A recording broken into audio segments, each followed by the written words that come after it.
Peggy 16.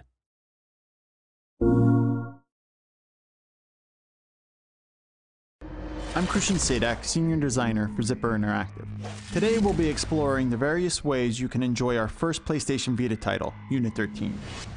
In this video, I'm going to talk to you about all 5 of our game types and explain the rules and gameplay differences that make each method of play fun and exciting. Direct Action is the first game type unlocked on the mission grid, and will be the first game type you'll get to play. Direct Action missions are definitely the longest game type in Unit 13 and don't have any special restrictions. Each Direct Action mission also has a diverse collection of objectives that your operative can undertake, whether it's planning a surveillance device, obtaining intel, or neutralizing an enemy leader. Of course, all Direct Action missions allow players to take multiple routes, which encourages players to experiment with alternate paths and characters each time they play. Speaking of which, I recommend using Animal, Chuckles, or Python for Direct Action missions. Their not-so-subtle approach and gear that goes boom is ideal for multi-point situations. Our Covert game type is the mode that's quickest to play, and it's all about using stealth as your primary means of advancement. Your goal here is to get through the mission without being seen or setting off alarms. In Covert missions, pay attention to the icons above your enemies' heads. If you haven't been spotted, but a bad guy has seen or heard something, then a suspicious icon appears over their head. In fact, use Ringo. Not only will you take out enemies quietly and efficiently with the suppressed submachine gun, but you'll also receive big scoring bonuses thanks to his collection of short-range and stealthy bonus skills. If you are detected, the enemy's awareness changes to alerted, and once they call their buddies over the radio, it's game over. That's why it's important to eliminate the enemies that see you before they can call any alarm. Do that, and you're in the clear. It should be noted that if you're spotted by an enemy camera, you'll have to take it out quickly or risk failing the mission. And activating a laser tripwire automatically fails the mission. Just remember to stay hidden and don't get spotted in the first place.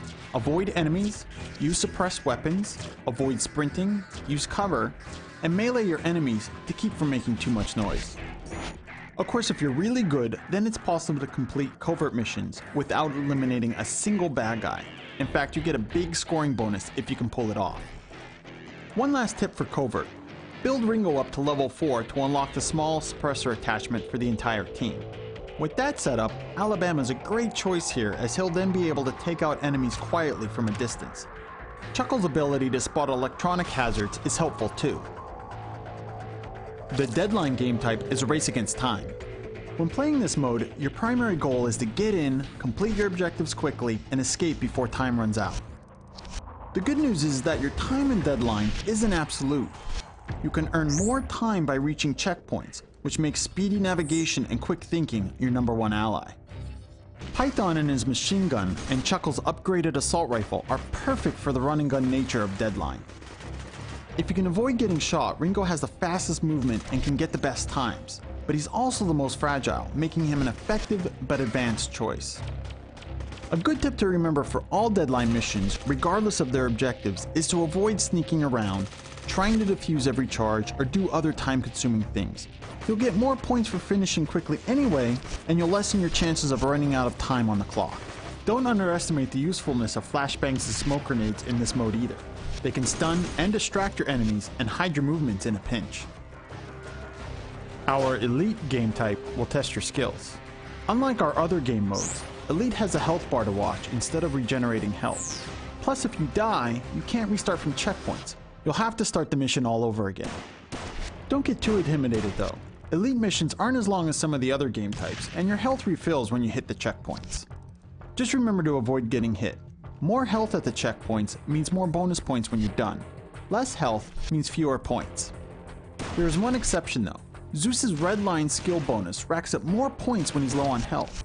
And since health doesn't regenerate in Elite, you can use this skill to earn massive bonus points. Speaking of Zeus, while he and Python are the toughest guys on the squad with the most health, that doesn't mean that they're the best choices for your style of play. Alabama and a suppressor can do major damage from afar, while his claymores allow you to take out enemies tactically while avoiding harm. If you run into too much trouble with Elite, remember use cover and suppress weapons often, and watch for placed traps. and you definitely don't want to run into the elite exclusive poison gas traps. Our last game type is our high value targets mode, or HVTs. HVTs are only unlocked after earning enough stars in the other missions.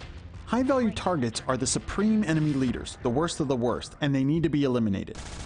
Though your health regenerates as normal in the HVT game type, there aren't any checkpoints to save you on your way to each leader. And like Elite, these missions aren't going to be easy. They're highly challenging and offer unique boss battles at the end, unlike our other missions. Win an HVT mission and you'll have plenty to brag about to your friends. And you'll be able to share that mission using the PlayStation Vita's Near feature. But we'll be back with more on what you can do with Near, and also explore Unit 13's unique feature set in regards to sharing and competing with your buddies. Until next time, my name is Christian Sadak. Thanks for watching.